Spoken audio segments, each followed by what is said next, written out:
Estamos começando o programa Desafio Profissão, um programa da equipe de orientação profissional do curso de Psicologia da PUC, do NASCE Orientação Vocacional, em parceria com a TV PUC de São Paulo. Hoje abordaremos o tema A Profissão Fonoaudiologia. E para isso contaremos com a participação da Leslie Picoroto Ferreira, que é fonoaudióloga pela PUC, mestre em Linguística Aplicada ao Ensino de Línguas pela mesma universidade, é doutora em Distúrbios da Comunicação Humana pela Unifesp e é professora da PUC. E a Doris Ruth Levis, que é fonoaudióloga pela PUC de São Paulo, mestre em Fonoaudiologia pela mesma universidade e doutora em Saúde Pública pela Universidade de São Paulo. É professora de graduação, especialização, mestrado e doutorado em Fonoaudiologia pela PUC. É fonoaudióloga do Centro de Audição da Criança, DELIC PUC, que é um serviço credenciado ao SUS para atenção à saúde auditiva. Eu agradeço a presença de vocês e vamos começar com uma piada. Vocês poderiam contar uma piada a respeito da profissão? Manda, Doris. É uma piada que eu não gosto muito, mas de qualquer forma as más línguas dizem que o homem tem muitos problemas auditivos que o fonoaudiólogo deve tratar e a mulher muitos problemas vocais que o fonoaudiólogo deve tratar. Isso porque a mulher fala muito e o homem tem que escutar tudo que a mulher está dizendo. Muito bem, eu acho que a gente poderia pensar um pouco. Corresponde à realidade essa piada? Homens têm mais problemas auditivos do que as mulheres? Normalmente sim, normalmente a gente tem uma ocorrência de problemas auditivos em todas as faixas etárias, um pouco maior no homem, mas não é nada significativo, acho que é mais uma brincadeira, mas tem um pouquinho mais sim. E as mulheres têm mais problema na fala? Eu diria assim, que tem mais problemas vocais.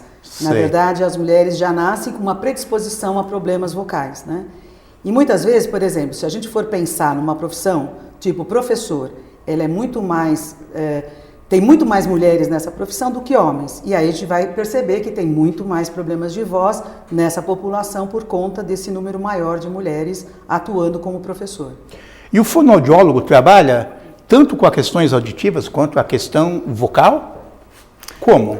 O fonoaudiólogo trabalha com uma imensidade de áreas, né? Com estética, melhorando as questões faciais, da pele, da musculatura.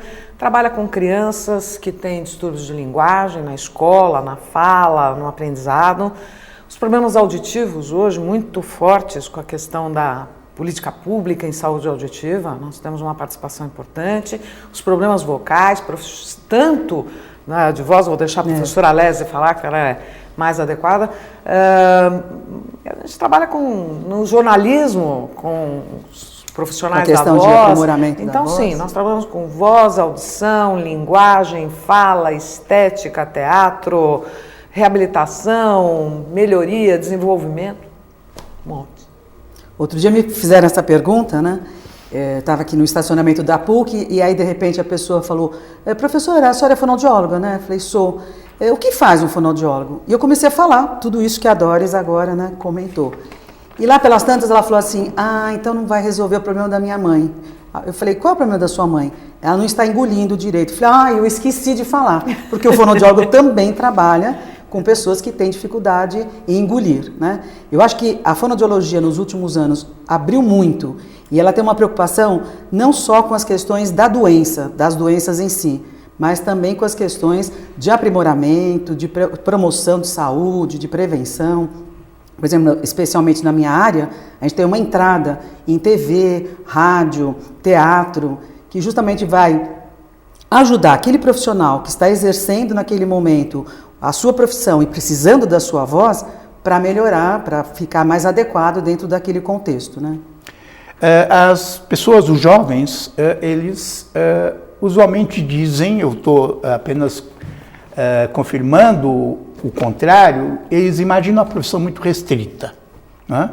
Uma profissão que tem um campo de trabalho muito pequeno, que é o mais conhecido, que é o trabalho com a voz, a correção dos problemas vocais, vocês falam, falaria da fala, e imaginam que, por isto, ela oferece poucas possibilidades Quer dizer, não é isso. Não, eu acho que é a falta de conhecimento ainda do quanto a profissão se expandiu. Lá atrás, quando nós iniciamos assim, tanto que tínhamos até um apelido, nós éramos as professorinhas, éramos quase como professoras, né, das crianças que tinham distúrbios de audição, linguagem, fala. E hoje não, hoje eu estava vendo uma matéria ontem, eu vou falar da voz, apesar que eu trabalho mais com audição, do dono das Galerias Pajé, que hoje já está estabilizadíssimo na vida e quer cantar. E aí ele tem um preparador vocal e uma fonoaudióloga para trabalhar. No teatro, tem coisas muito bonitas, né? Trabalhar com projetos, com políticas públicas, isso também tem uma entrada bastante grande. Então, não, acho que não é falta de conhecimento mesmo. Quer dizer, muito grande a profissão. Ela é muito mais ampla do que se imagina. Acho que teve uma evolução, né? Quando eu me formei, as pessoas falavam, você vai trabalhar com surdo, com gago, então ficava bem restrito a poucas, vamos dizer, poucas doenças, poucos distúrbios, né? E foi ampliando nesse decorrer do tempo e abrindo, como eu falei, a possibilidade não só de tratar a doença, mas de preveni-la, né? E trabalhar também com a questão do aprimoramento. Quer dizer, quem vai para um teatro, quem vai para uma rádio, uma TV, nem sempre tem um problema, né? Mas ele vai estar ali, o fonoaudiólogo, auxiliando para que naquele contexto ele possa usar o máximo do seu potencial, que aquele profissional possa fazer o uso da sua voz, da sua fala, da linguagem da melhor forma possível. E no teatro seria uma função preventiva, é isso? Das pessoas não terem problemas de emissão de voz? Não só, mas também ajudando o diretor a melhor compor aquele personagem, né? Então, de que forma, por exemplo, alguém pode passar o sentido de um personagem agressivo, de um personagem que é mais submisso? É pela voz que a gente faz isso, né? Então, se eu tenho, por exemplo, vamos pensar no contexto de professor, se eu falo para um aluno, fecha a porta, eu usei uma entoação que deu assim, meu Deus, ele está bravo hoje, né? Se eu digo, fecha a porta, a estrutura é a mesma, mas essa voz deu um sentido completamente diferente e isso no teatro faz sentido e também no dia a dia nosso, né? Quantas vezes a gente fala e a pessoa fala, não, você está nervosa hoje, você está brava? Você fala, não, mas é que a sua voz exteriorizou algum sentimento que você, na verdade, não tinha, né, controle e ela apareceu ali, né? Eu acho que um trecho mais bonito que eu já vi de um trabalho, acho que da Leslie mesmo, aqui na PUC, foi uma dissertação de mestrado que tinha uns jornalistas, acho que era o William Bonner e a Fátima Bernardes. E eu Cid Moreira. Cid Moreira. Eu nunca tinha percebido, como fonoaudióloga, né? E nesse trabalho se mostrou quando ele falava a entrada, eu não sei como chama, a entrada, assim, Brasil joga com a Alemanha. Isso. Dependendo de como ele fala, eu já sei se ele ganhou, se o Brasil ganhou ou perdeu. Não, Brasil joga com a Alemanha. Ou Brasil joga com a Alemanha, né? Sem as mãos, mas enfim, o jeito de falar já demonstra. Então acho que isso é trabalho do fonoaudiólogo, né? Como se expressar.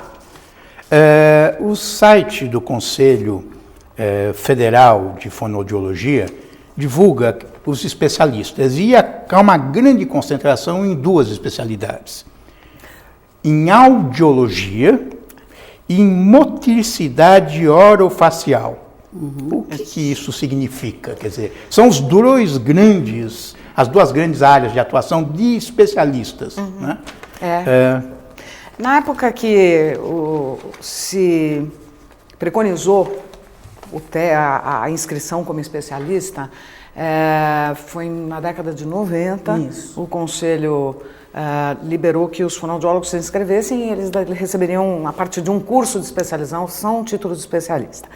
A área da motricidade oral e da audiologia, acho que foram as que mais aderiram inicialmente a esse processo.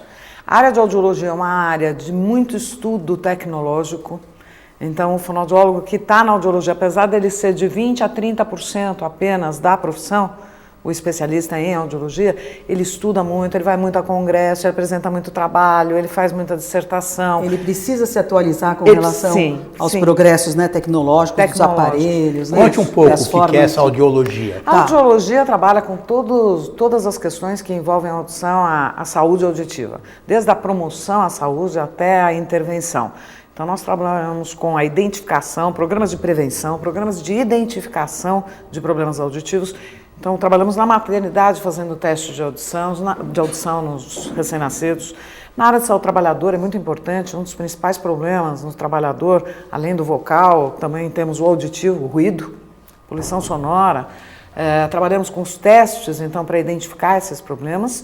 Depois, na reabilitação, teste de próteses auditivas, o implante coclear, que hoje é uma cirurgia que traz uma recuperação imensa para a audição. Explica um pouco. O implante?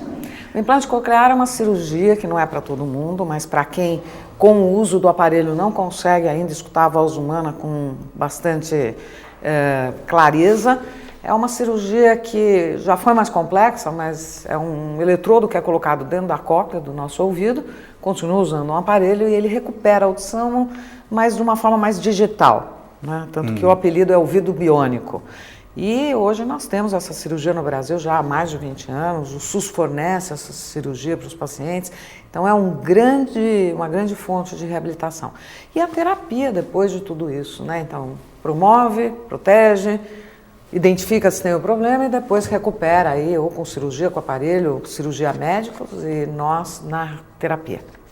E a motricidade orofacial? Então, a motricidade, na verdade, ela vai se preocupar com toda essa questão, vamos dizer, de boca, desde o momento da produção dos sons, para você falar, até a questão do engolir, que eu tinha esquecido justamente de contar ali para a pessoa que me perguntou, né? Então ela vai se preocupar com a questão, por exemplo, de ceceio, que muitas vezes é comum e atrapalha muitas pessoas, aquelas pessoas que falam fab, fafamã, que tem aquela projeção de língua, a articulação dos sons, então como você mesmo disse, né, problemas na infância com relação a trocas de sons, às vezes até isso fica durante a adolescência, segue na juventude, enfim. Então toda essa parte que a gente chama relacionado à fala e à deglutição, né? Aí, outra especialidade é a voz, que eu já comentei, as questões de voz, e a outra especialidade é a linguagem, que vai cuidar, então, das questões de linguagem. Então, a linguagem presente desde o desenvolvimento da criança até aquela que está numa síndrome. Por exemplo, alguém que tem uma síndrome de Down vai ter uma alteração também da linguagem. Um autista também tem uma alteração nessa questão da linguagem, vai ser atendido também pelo fonoaudiólogo. Além disso, tem surgido algumas especialidades mais focadas no lugar onde as pessoas atuam, né? Então, por exemplo, fonoaudiologia educacional. Então, esse fonoaudiólogo vai atuar na escola. Então, ele vai atuar de forma não só a atender as questões das crianças, dos alunos, mas também dos professores, no sentido de prepará-los melhor, capacitá-los melhor para o atendimento das crianças e também da própria saúde, né? Na questão da saúde vocal, o bem-estar vocal deles, né? Tem ainda a disfagia, né, que é outra especialidade, hospitalar, que é mais hospitalar, né, que vai trabalhar mais num contexto hospitalar. Enfim, acho que essa visão que a gente comentou anteriormente, de ficar uma profissão restrita, só pelos nossos exemplos, ela já cai por terra, né? Acho que cada vez mais hoje, ela vai se ampliando. Hoje, apesar de eu trabalhar com um bebê, a minha área de atuação é o bebezinho, bem pequenininho. Que acabou de nascer? Principalmente o da maternidade até os 2, 3 anos de idade é o meu foco de atenção. E se faz o quê, professor? Eu vou à maternidade, nós fazemos a PUC mesmo, cuida de 1000 bebês que nascem em hospitais públicos no município de São Paulo para fazer o teste de audição, mais conhecido como teste da orelhinha, para identificar problemas auditivos logo ao nascimento, porque aí a recuperação é muito rápida, né? Existem vários tratamentos muito excelentes para o desenvolvimento da criança. Mas eu queria lembrar o idoso, né? O idoso hoje, a gente não trabalha mais, a fonoaudiologia não trabalha mais com o idoso só na questão ele teve um derrame, ele teve um AVC, um traumatismo. O foco de uma determinada doença. Né? Não é mais só na doença, mas hoje na qualidade de vida do idoso, junto com outras profissões de forma interdisciplinar, a fono, a físio, a TO, o geriatra, né? Então a comunicação do idoso começa a ficar mais lenta, o processamento dele é mais lento, a audição é prejudicada, ele também tem dificuldades para deglutir, e isso às vezes pode passar desapercebido. Então a gente trabalha de uma forma muito lúdica também com o idoso e com a linguagem, com a audição, com a memória, é um trabalho muito bonito do idoso. Além da criança, todo mundo gosta muito da criança, né? O bebê, sou suspeita para falar, mas o idoso eu ando com um bottom para ele, porque nós estamos aí com uma quantidade de idosos aumentando, né? E a qualidade de vida precisa melhorar, né? A imagem que se tem do fonoaudiólogo, né, pelo menos no geral, é que ele é um auxiliar do médico. Quer dizer, o otorrino manda fazer um teste audiológico, né? aí você procura um lugar, ou às vezes ele tem no próprio consultório dele uma cabine, você entra em contato com a fonoaudióloga, ela faz o teste, né, você na cabine, e ela não fala nada com você, ela, né, faz um gráfico que você não entende e você volta para o médico que interpreta. Quer dizer, essa é uma visão muito parcial e restrita da profissão. Total. Eu que trabalho com essa área, ao contrário, os médicos, pelo menos, talvez eu tenha tido a sorte, mas os médicos com os quais eu trabalho e a formação que nós temos na PUC, os nossos médicos otorrinos aqui na PUC, é totalmente diferente. Nós discutimos o resultado do exame, concluímos junto com o médico, mas é que a função do médico é descobrir qual é o problema e qual é a patologia que está envolvendo aquele problema auditivo que ele tem. Então, isso é do médico, isso não é do fonoaudiólogo. O nosso pedaço é fazer o exame, mas nós discutimos esse resultado, porque esse resultado é que vai dar ao médico a possibilidade de fazer esse diagnóstico. E depois o médico devolve o paciente para o fonoaudiólogo, que é ele que vai reabilitar. Se ele tiver um problema auditivo, é ele que vai reabilitar, é ele que vai escolher a prótese, é ele que vai selecionar entre várias próteses, é ele que vai lidar com as questões emocionais que surgem de uma pessoa não ter um problema auditivo, seja ele em qualquer idade. Pegar um adulto que perde a audição, ele fica muito complicado. Ou você pega uma criança que não tem audição, os pais ficam muito mexidos com isso. Então, todo esse pedaço, quem cuida é a terapia de fono, que é o fonoaudiólogo. E, na verdade, assim, eu acho que, pelo menos eu percebo junto aos meus pacientes, né? Muitas vezes eles se sentem muito mais à vontade de se abrir com a gente, até porque a gente tem um trabalho que vai a cada semana tentando entrar um pouco mais nas questões, né? Do todo o contexto, porque quando a gente tem um problema de voz, um problema de áudio, tudo isso, como a própria Doris falou, acaba mexendo no dia a dia dele. Não é só assim, estou com problema de voz, ponto. Estou com problema de voz e isso vai alterar o meu contexto profissional, o meu contexto pessoal. Então, essas questões são sempre trabalhadas pelo fonoaudiólogo, são sempre discutidas com o fonoaudiólogo. E aí se sobrepõe ao trabalho do psicólogo. Eu acho que assim, é um trabalho, na verdade, em conjunto. Tem casos que não dá para o fonoaudiólogo trabalhar com todo esse contexto sozinho. E ele vai fazer com que o próprio paciente perceba a necessidade de procurar uma outra ajuda, né?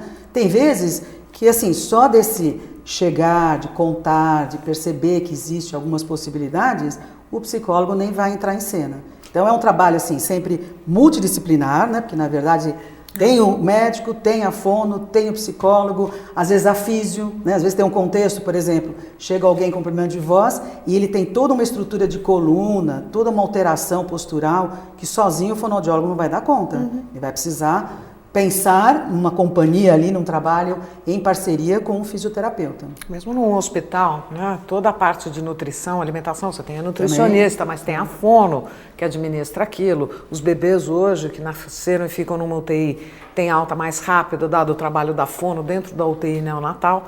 Né, o que ele faria com nenê que acabou de nascer? O bebê que acabou de nascer e não tem nenhuma intercorrência, às vezes a mãe tem dúvida sobre a amamentação, não consegue dar o seio para mamar, e aí a fono entra, às vezes machuca, e às vezes é a pegada do bebê que está de uma forma que machuca o seio da mãe. E aí a fono entra para orientar. Mas os bebês que ficam na UTI às vezes têm dificuldades, não conseguem, não podem ser amamentados no seio, tem que ter um outro tipo de alimentação e a alta do hospital é quando esse bebê já pode comer, seja de uma forma ou de outra. Então dá para ensinar o bebê a sugar? Dá para ensinar o bebê a sugar. Falando de uma forma mais simples, é isso mesmo. É ensinar porque você o bebê... vai facilitando esse bebê a entender o que ele tem que fazer. Senão ele não sobrevive, trabalhando com a questão da musculatura dele para facilitar justamente ele pegar ali, às vezes é o próprio mamilo da mãe, às vezes simulando o próprio dedo do fonoaudiólogo numa luva, simulando ali uma sucção, enfim. Vai depender muito, cada caso é um caso. Né? E novamente é interdisciplinar. Entra nutrição, entra psicólogo, entra a questão da mãe não poder dar o seio, da mãe não poder tocar o bebê porque ele está numa incubadora, a relação mãe-bebê, toda a linguagem se dá nisso também, não é só, né, no ouvir e falar, o homem não é um pequeno papagaio, né? Então, parece que é simples, né? Parece que tudo que a gente faz é muito simples, mas não é, né? É uma especialidade. É uma especialidade. Quer dizer, exige conhecimento e habilidades, como todas as profissões. Isso aí. Existe uma especialidade médica até pouco conhecida, mas já vi alguns jovens falando, melhor fazer foniatria, apesar que é pouco conhecida também essa especialidade, do que fonoaudiologia, parece que é mais amplo. Qual seria a diferença de um médico foniatra para um fonoaudiólogo? Na verdade, assim, o médico ele tem uma especialização, geralmente ele é otorrino, muitas vezes assim, um otorrino com já alguns estudos dentro da neurologia, ou da psiquiatria, ou da psicologia, enfim, que ele vai se preocupar muito mais com a questão do diagnóstico dos problemas de comunicação, né? Cabe ao fonoaudiólogo a terapia, o processo terapêutico. Essa profissão, na verdade, no Brasil, ela não vingou. A gente tem poucos, né? Acho que dá para contar. Uns 4 ou 5. Hoje em dia, profissionais, e são profissionais importantes para nós, porque quando chegam casos mais complicados, são eles que conseguem realizar um diálogo, até por essa visão mais abrangente, né, da medicina. Mas, na verdade, é uma profissão que não vingou. Não existe foniatria, né? Não existe assim, uma formação de foniatras aqui no Brasil com condições assim, de dar conta desse atendimento. Né? Eu posso até dar um exemplo recente agora. Nós temos um garotinho que nasceu com o lado esquerdo todo parece com alguma alteração. Ele tem uma alteração numa tomografia, tem uma alteração, ele não escuta de um ouvido, não enxerga bem daquele olho. A parte motora toda boa. E ele fala como se fosse sabe os adultos que tiveram um derrame, uma afasia, que pega a fala? Ele fala como se... Então, essa criança, além da terapia de fono, ele precisa de um atendimento foniátrico que ele vai ligar, ele vai ver todos os exames neurológicos, ele vai ver a parte auditiva, ele vai ver a parte motora, ele vai ver a parte emocional, junto com o fonoaudiólogo para tentar dar uma reabilitação e porque tem uma questão orgânica ali importante envolvida. Não só orgânica, às vezes é psíquica, mas... o foniatra, ele acho que assim, amarra em vez de todas você as ter questões. vários profissionais, né? Você tem o médico, o otorrino, o neuro, um profissional que acabaria reunindo todas essas especialidades. Vamos falar um pouco da valorização da profissão na sociedade. Né? Quer dizer, é uma profissão ainda pouco conhecida e pouco valorizada. Né? Então, em termos salariais, né? Não está nas 10 mais, né? Que remuneram melhor. Né? Eu não sei, os planos de saúde já reconhecem o trabalho do fonoaudiólogo? Reconhece. Já tem um reconhecimento, inclusive foi uma batalha, né, nossa, durante Mas muito ainda tempo. Precisa melhorar. Mas isso que eu ia falar, precisa melhorar. Ainda é um reconhecimento pouco valorizado. É porque é uma profissão, por exemplo, uma criança que vai para uma terapia de fono para fazer um desenvolvimento de linguagem porque tem um atraso de linguagem, alguma coisa assim. O plano de saúde, ele quer dar 3 sessões de fonoaudiologia, e às vezes 3 sessões não são suficientes. Talvez a psicologia tenha o mesmo problema, talvez você precise de 1 ano de atendimento. Tem criança que precisa de atendimento a vida inteira. Então, como é que o plano... São processos terapêuticos longos, né? E aí, para o convênio, isso já então, essa vai dar, né? É uma questão ainda a ser trabalhada. Né? Mas na valorização da profissão. Eu acho engraçado porque a profissão acho que não é valorizada na questão financeira. Um dia eu estava sentado com vários engenheiros, médicos, numa reunião da FAPESP, do Fundação de Amparo à Pesquisa do Estado de São Paulo, e nós éramos em 2 fonos para aprovar uns projetos. A conversa na mesa do almoço foi só de fonoaudiologia, porque um tinha uma prima que fazia fono, porque não sei o quê, o outro tinha uma filha que estava indo mal no vestibular, porque não podia fazer redação, não conseguia a redação, precisava de fono, a outra tinha um velhinho que tinha um problema auditivo que precisava de um aparelho. Na verdade, todos ali... 2 horas de almoço só se falou em fonoaudiologia. Tinha um fonoaudiólogo no bastidor e... Hoje já está mais ou menos incorporado como ideia de que algumas crianças não vão bem na escola porque tem problemas visuais, né? E provavelmente temos que divulgar a ideia que ela pode não ir bem na escola também por questões fonoaudiológicas, é isso? Sim, auditivas de entendimento, Boas escolas já solicitam já tem exame oftalmológico e audiológico antes da entrada, todo ano. É um pré-requisito na matrícula, boas escolas fazem isso. A escola pública ainda não. A escola pública não respeita nem a lei. Existe, por exemplo, em São Paulo, uma lei estadual, né? Todas as crianças deveriam passar por um exame auditivo, os escolares e os recém-nascidos. Nós temos um problema aqui no Brasil com ser lei, ter que fazer e fazer de fato, né? Então, Por exemplo, na questão da voz, voltando à questão da voz do professor, a gente já tem constatação que 60% dos professores têm algum tipo de problema de voz. É uma porcentagem alta, né? E a gente tem leis, já tem assim, 66 leis no Brasil mostrando isso e tentando implantar justamente programas para dar conta desse problema. E os Só que elas estão no papel. E os cursos de formação de professores não contemplam a participação da eles são jogados aos leões, né, como a gente diz. Porque na própria só depois formação, do problema. Na própria formação, eles não são orientados com relação a isso. E eles chegam para a gente quando já está assim, não sai mais nem a voz, né? Quer dizer, já está num ponto que ele percebe que ele não tem mais condições de exercer a profissão. Agora, na valorização da profissão, se eu puder, eu acho que tem mais uma questão. A fonoaudiologia trabalha num momento da vida das pessoas, um bebê na maternidade, quando ele sobreviveu. Um idoso depois de um derrame, quando ele sobreviveu. Com o professor, depois que ele já está rouco. Na verdade, a fonoaudiologia trabalha com as pessoas, vou chamar entre aspas de sobreviventes, com as pessoas que precisam de uma reabilitação. Isso não é valorizado aqui. É muito dado assim, vai morrer, aí se trata. Se não vai morrer... Muito menos a prevenção. Muito menos a prevenção. Eu agradeço a participação de vocês e até o próximo Desafio Profissão.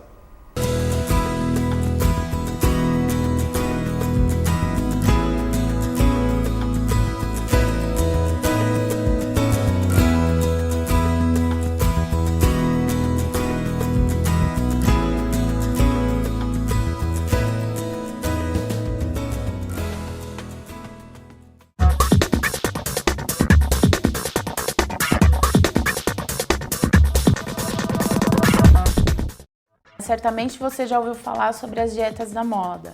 A dieta da proteína, a dieta da sopa, a dieta da lua, a dieta dos carboidratos e, atualmente, a dieta anti-glúten. A dieta anti-glúten, ela prega que você restrinja a ingestão do glúten, que é uma proteína presente nos cereais, né? E aí você fica proibido de comer alimentos que contenham glúten, como pães, massas e cereais que contenham ou aveia, ou trigo, ou centeio. Atualmente, a maioria dos alimentos e preparações tem algum desses cereais. Então você fica restrito a poucos alimentos na sua dieta e causa uma deficiência grande de outros nutrientes. Dessa forma, ainda a reeducação alimentar é a melhor saída para o emagrecimento saudável, através de uma alimentação balanceada e a prática regular de atividade física.